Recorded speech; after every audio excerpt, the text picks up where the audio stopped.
Alfredo Marchioli. Gracias por venir, Alfredo, por visitarnos. No, por favor, gracias a ustedes por la invitación. Ya hace tiempo que me venían invitando para que viniera a compartir con ustedes. Y bueno, hoy se pudo y acá estamos. Hoy se pudo, menos mal. Y tanto para hablar, yo decía, ¿qué le pregunto a Alfredo? No muchos dirigentes políticos tienen esa versatilidad o esa formación para poder hablar de distintos temas, ¿no? Entonces hoy te voy a preguntar de todo, te vamos a pasear por distintos temas, que todos importantes obviamente, ¿no?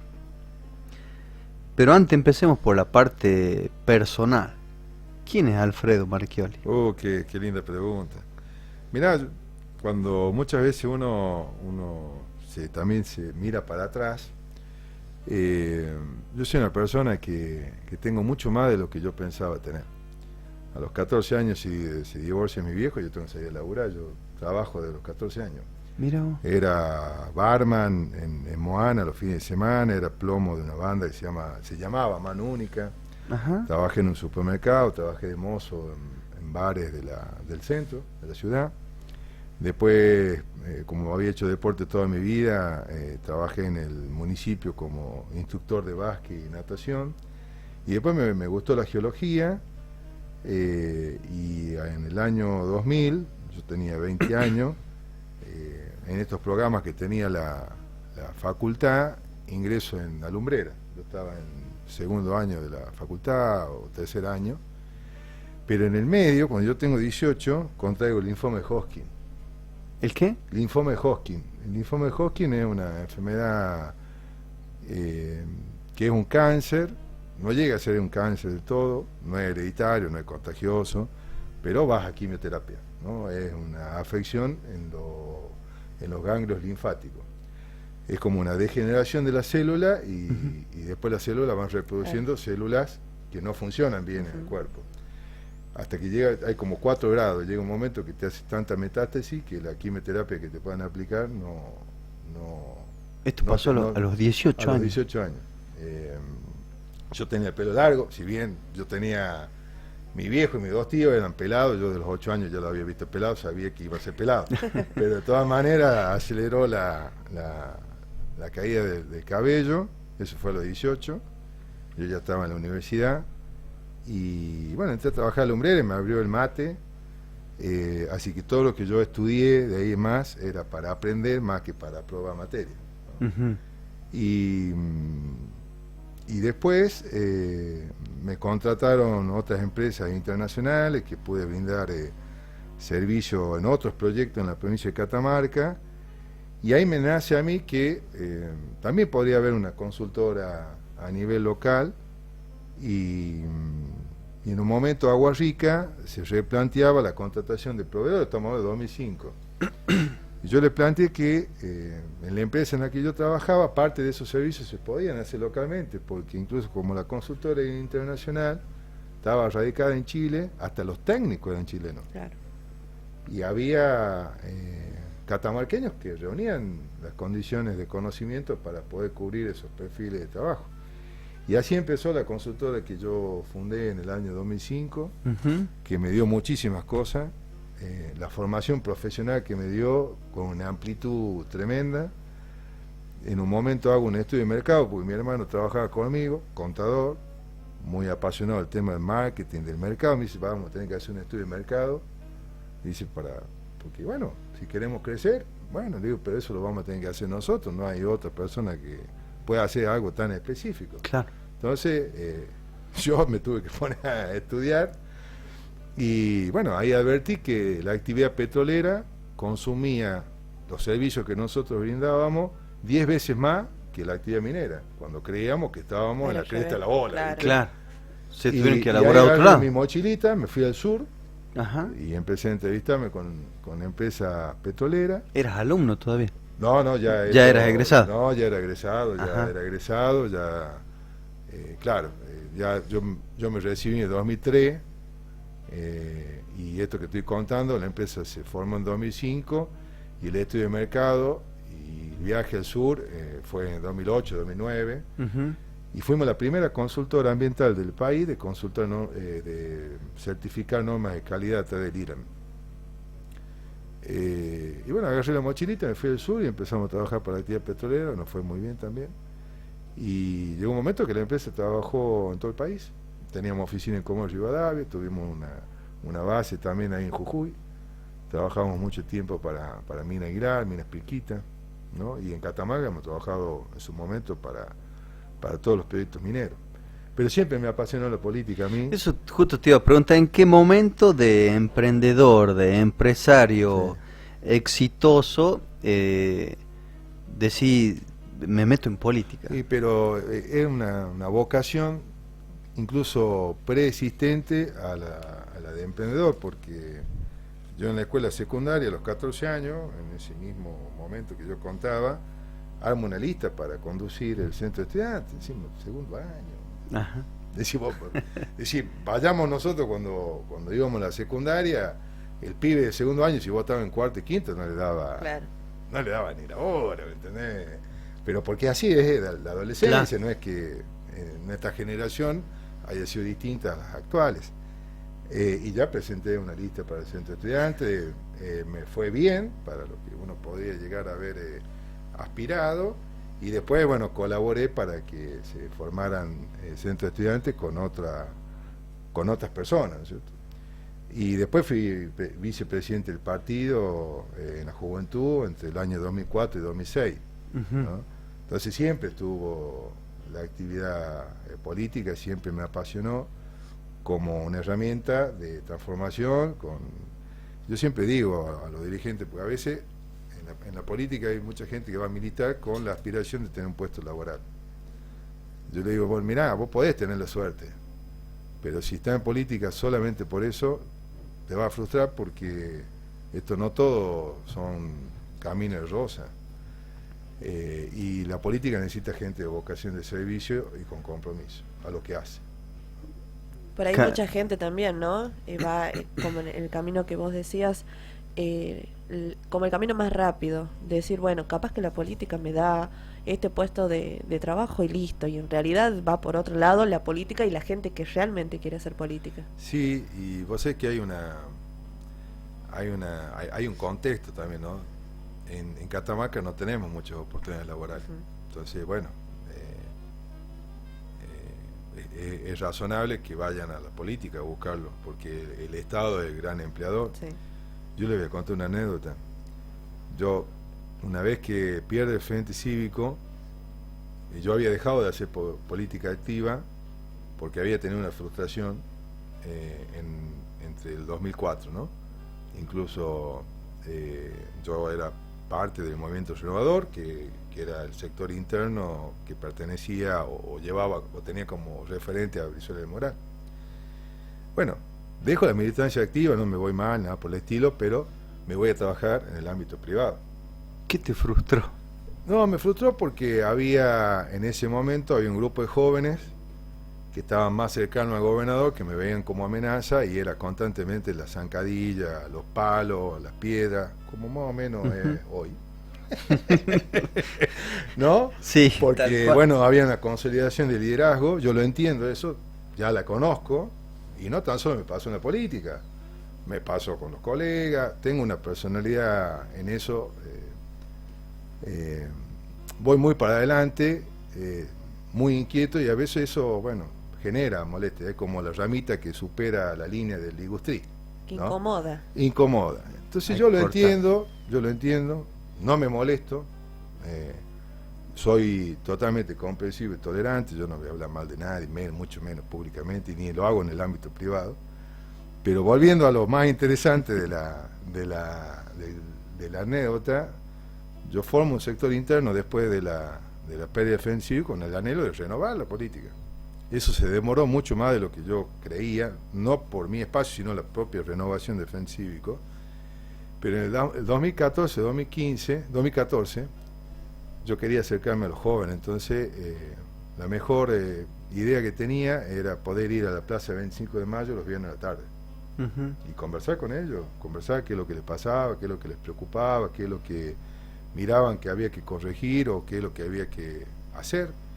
Y justo hubo, no sé si ustedes se acuerdan, el suicidio de 2 chicos así en una semana, y los medios de comunicación transmitían que era producto del juego Chali Chali. ¿Se acuerdan de eso? Sí. Bueno, incluso esos chicos los conocíamos, no los conocíamos, pero sí habíamos compartido algún momento alguna charla, sabíamos de qué grupo era. Y bueno, los chicos estaban consternados. Y de pronto había varios grupos, ya es como que la plaza tenía territorios dentro de la plaza que le correspondían a ciertos grupos. Y bueno, nosotros íbamos recorriendo y nos encontrábamos siempre el mismo grupo de chicos, por ahí uno más, uno menos, en los distintos sectores de la plaza. Y le preguntamos a un grupo, le digo, ¿qué opinaban de los chicos si la causa realmente había sido este juego diabólico? Y todos decían, sí, no sé. Y de pronto había un grupo así, una media luna, sobre la escalinata, y había uno sentado, un muchacho, varón, sentado, que hacía gestos manifestaba molestia, ¿no? De lo que no se decía, no de lo que se estaba hablando, sino de lo que no se decía. Entonces digo, ¿y vos qué opinás? Y vos sé que cuando le hago la pregunta, es como que él se siente con la oportunidad de descomprimir, de hacer catarsis. Dice, eso es la gilada, dice, eso es para la gilada, dice, porque la sociedad no sabe resolver los problemas que nosotros tenemos. Ajá. ¿Cuáles son los problemas? Falta de oportunidad. Yo tengo a mi prima que estudió, pero en el barrio, a la vuelta de mi casa, un chango que es amigo de un tal político tiene más oportunidades que mi prima. Entonces eso también hay que cambiar en Catamarca si queremos que los jóvenes se queden en Catamarca, los que se fueron quieran volver y que tengamos un gobierno de calidad. ¿Cuándo irá a llegar o cómo se está preparando el radicalismo? Ya entramos a la parte política, para ser una opción de gobierno, para que la gente lo elija como gobierno. Es una discusión que estamos teniendo, si bien hay temas que hemos puesto en agenda, hay varios temas más que los podríamos poner en agenda y ofrecerle alternativa a la sociedad. Por ejemplo, el tema del dengue. El Frente Cívico tuvo una gestión muy buena cuando vino la epidemia del 2009, por ejemplo. Y es un tema que en Catamarca yo no veo que gobierno, ni provincial ni municipal, más allá del lanzamiento de la vacuna, se esté ocupando, porque la vacuna lo que va a hacer es inmunizar, pero estamos trabajando sobre la enfermedad y no en la prevención, y la prevención es el mosquito, y el mosquito se previene exclusivamente con una cuestión de higiene urbana e higiene domiciliaria, y para eso se genera concientizando, y yo no veo que estén cuadrillas o grupo o equipo técnico recorriendo los barrios más populosos, que incluso son los que tienen antecedentes del brote, hablando con la gente, haciendo descacharrado, planificando el desmalezamiento, armando los grupos de control, ¿no? De control de la existencia de huevo, de larva. Eso puede aportar. Ahora, en lo general, el partido hoy está muy golpeado con la elección del año pasado. Está muy golpeado y a pesar de que uno plantea esto, que uno ve que si bien no fue muy mal, eso no quiere decir que hacia adelante, como decía Hipólito Yrigoyen en 1930, porque pongamos el contexto de la frase de Hipólito Yrigoyen. El radicalismo nace en 1891, llega a ese gobierno recién en 1916. Nace, digo, el radicalismo porque es la Revolución del Parque, es la primera manifestación cívica de todos esos jugadores que querían más derechos para las personas, querían acabar con un régimen totalmente conservador, que incluso no se elegía por votación, sino había una aristocracia. En 1916 el gobierno tiene un mandato Hipólito Yrigoyen, después viene Marcelo T. de Alvear, y después viene de vuelta Hipólito Yrigoyen, y viene el golpe de Estado de 1930, y viene la década infame, que fue un desastre para la sociedad. Y cuando hay el golpe de Estado, después, unos años después, le preguntan a Hipólito Yrigoyen, ¿qué hacemos? Y era como el abuelo de la familia, ¿no? ¿Qué hacemos ahora, muchachos? Nada está perdido, hay que empezar de nuevo. Si ya pasó en 1930 con la Unión Cívica Radical, por más que veamos que sentimos que tenemos un partido que con las formas de hacer política está medio descalzado de la realidad, de la tecnología, de la comunicación, creo que hay dirigentes que han podido aprovechar esas nuevas formas de comunicar. Yo considero que soy uno de ellos. Podríamos decir que Tiago Puente es otro, por nombrar algunos, ¿no? Sí, sí. En esto no estoy excluyendo el resto, digo, para que nadie se vaya a sentir ofendido, ¿no? Estamos hablando de la nueva forma de comunicar. Después te voy a preguntar de los liderazgos. Exacto. Entonces, bueno, creo que es una oportunidad, pero lo que a nosotros nos está faltando es tener un acuerdo dentro del partido con respecto a cuál es el rumbo y cuál es la agenda política del partido, independientemente de quién conduzca. Y eso todavía no lo he podido lograr, a pesar de que lo vengo repitiendo constantemente. Difícil, ¿no? Es difícil, pero bueno, es el rol que nos toca y hay que seguirlo intentando. Es un poco también... soy sincero, ¿no es cierto? No podría decir estamos bárbaros. Y porque estaría, claro, decir, muchos referentes... Este está en otro lado, ¿no? está en Saturno. Claro, muchos referentes de la Unión Cívica Radical cuando se sentaron aquí decían lo mismo, que por ahí es muy difícil correr el ego y decir, bueno, yo también quiero que a todos nos vaya bien, pero en realidad las personas que por allí crean el conflicto o hay esa pequeña diferencia dentro del partido dicen, no, bueno, yo quiero estar al frente y yo voy a saber cómo hacerlo, y ahí es lo que por ahí escucho que coinciden todos, por lo menos en el radicalismo. De lo que hay que hacer todos coinciden. Ahora, cuando se lo pone en la práctica, me ha pasado, claro, ciertos acuerdos, uno empieza a consolidar ciertas cosas y ya empiezan las reacciones para evitar que se consolide ese liderazgo. Yo es lo que decía hace ratito. Entonces, cuando disculpen el término, cuando me hacen cagar en los medios, no es producto de un conflicto ideológico en el partido, es producto de interés. Mucho se dice de que desde un tiempo a esta esta parte... nos debería sorprender, el radicalismo siempre fue así, ¿no? Claro, a eso iba, que muchos dicen de que un tiempo a esta parte al radicalismo le conviene ser oposición para que los mismos de siempre, o para que los pocos de siempre hagan sus negociados. Eso lo debe haber Yo escuchado soy un rebelde absoluto mucho. Y se critica mucho los negociados, los pactos. Y quiero que me cuentes cómo viene la mano con esos pactos que son tan criticados. En realidad... no sé si alguna vez se habló, ¿no? Así en público. Sí, muchas veces en los medios de comunicación se dice más de lo que realmente pasa o pasó. Nosotros tuvimos una conversación informal con autoridades de gobierno. Es el llamado Pacto de San Antonio. Sí, casi lo bautizaron incluso este medio de comunicación. ¿En tu casa fue? Sí, fue en mi casa. Porque ¿Cómo fue? ¿Cómo fue qué? Así, mensajito de chao, nos juntemos en casa, fue como así, un asado. No, fue incluso un café. Querían plantearnos al radicalismo una propuesta de reforma.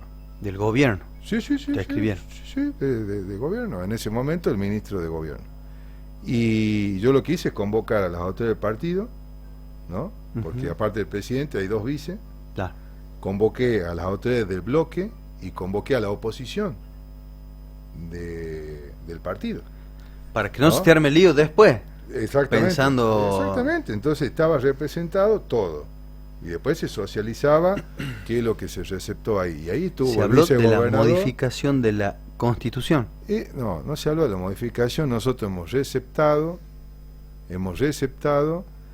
cuál era la visión de parte del gobierno con respecto a la reforma. Y nosotros hemos agregado cosas que nosotros consideramos que tienen que estar incluidas en la reforma, porque para poder lograr un equilibrio democrático y una mejor calidad institucional. Entre eso, herramientas electorales mejores, no esta boleta que incluso a la gente se la confunde diciendo, mira, está marcado el voto, si no veo el voto vos perdés el beneficio, ¿no?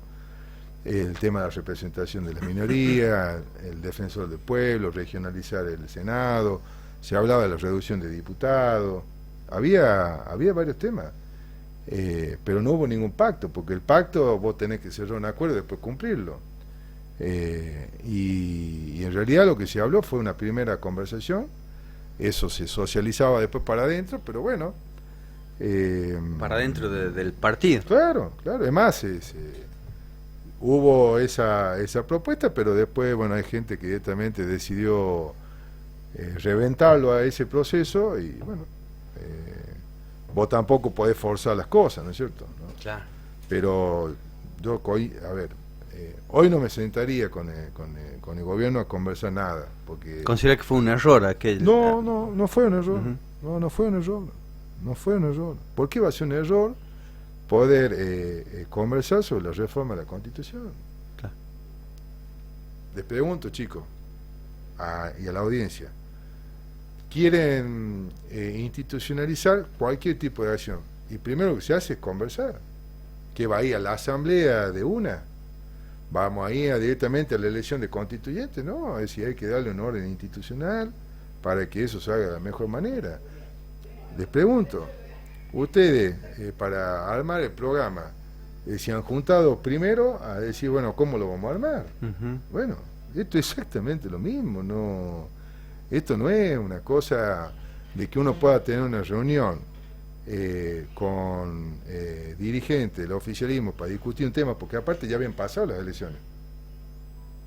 Las elecciones de Catamarca ya habían pasado, es decir, no es que había ninguna...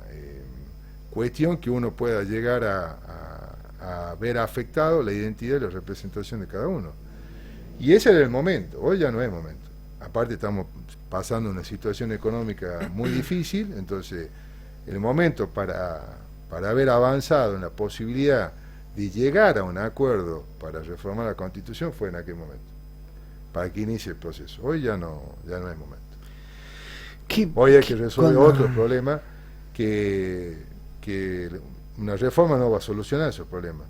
Los problemas que hoy hay con el tema de la tarifa, con el tema de la situación económica, se resuelven con la Constitución actual y gobernando bien. Cuántos problemas, cuántos temas para hablar y se nos termina el tiempo. Yo me agarro la cabeza cuando está entretenida la conversación, se te pasa volando y quiero hablar de minería, de la boleta de la luz, del agua. Y bueno, hablemos de la tarifa energética. De la tarifa energética. Porque ha sido el tema de hoy. No sé si está de acuerdo usted. Sí, cortito, porque ya vienen los changos del tango que empiezan a las 8. Bueno, entonces tenemos... nos quedamos a bailar, entonces. Olvídate, ¿sabes qué? Muy cortito. Nosotros venimos militando este tema desde febrero, venimos anticipando al ENRE, a la empresa de energía, al gobierno, que esto iba a generar o derivar en conflictos sociales, porque iban con todos esos incrementos, más la quita de subsidio a nivel nacional, porque la provincia también es responsable de los incrementos, iba a lograr una factura impagable, particularmente para los sectores de más bajos ingresos. Entonces, incluso hemos presentado la semana pasada un recurso de amparo, porque los primeros aumentos que hizo el gobierno fueron ilegales, ¿no? Porque violentaron el contrato de concesión que tenemos todos con la empresa Exapem, la actualización semestral, y ellos lo hicieron antes de tiempo. ¿Gobierno provincial? Sí, gobierno provincial. Bien. Porque es el que lo habilitó a la empresa de energía a hacer los aumentos cuando quiera. Ajá. Y lo que nosotros estamos proponiendo, el calentamiento de agua, para que nosotros nos podamos bañar, en consumo del 30-35% de una vivienda, ¿no? Entonces, las familias de bajo ingreso no acceden al termotanque solar. ¿Acceden a qué? Al calentador de agua adosado a la ducha, que es una chupadora de energía, porque no es resistencia. O al caloventor, o al horno eléctrico, o a la estufa de resistencia, ¿no? Todos elementos que son de resistencia, como una plancha prendida, o aire acondicionado ventana. Entonces, implementar una línea de financiamiento para la instalación de termotanques solares y para la reconversión de los electrodomésticos en otros de mayor eficiencia energética. Subsidiar, por otro lado, el componente provincial en un 50% y las tasas municipales de espacio aéreo y alumbrado público Bueno, también el programa plantea la reconversión de luminaria, porque a pesar del tiempo que ya pasó, todavía hay viviendas que tienen lámparas incandescentes o reflectores, Sí. que los reflectores de esos a vela son terribles. Consumen muchísimo. Entonces, ¿qué hace eso? Incluso de lo ecológico, mejoramos la eficiencia energética, logramos reducir la tarifa del 50% y sobre todo también descomprimimos el sistema del servicio de suministro para que no colapse, porque si hay menos consumo, más ligero Hay que ver si el usuario, sobre todo de bajos recursos, va a poder acceder al dinero para comprar esos electrodomésticos por eso solares, al gobierno ¿no? le pedimos la línea de financiamiento y el gobierno, el año pasado, por iniciativa del propio gobierno, salió una ley que es el Instituto de Fondo de Garantías, que para aquellos que no tienen la posibilidad de mostrar o la documentación para la garantía de crédito. Vos pagás una adicional de la cuota de crédito que es para financiar el fondo de garantía que te cubre ante cualquier situación de no pago del crédito. Muchas gracias, Alfredo, por venir. Por favor. Gracias Me gustaría tenerte aquí debatiendo con otros más líderes políticos sobre la próxima Catamarca o la futura Catamarca que queremos. Así terminamos el programa de hoy. Alfredo Marchioli, un gusto tenerlo acá en el piso. Nos vamos, nos reencontramos mañana a las 18 horas, de 18 a 20, en esto que se llama Media tarde. Chau Chau. Ya viene la gente del tango, no se vaya. Uno tiene que dar todo lo mejor acá en el entrenamiento porque nadie tiene el puesto asegurado, solamente Leo que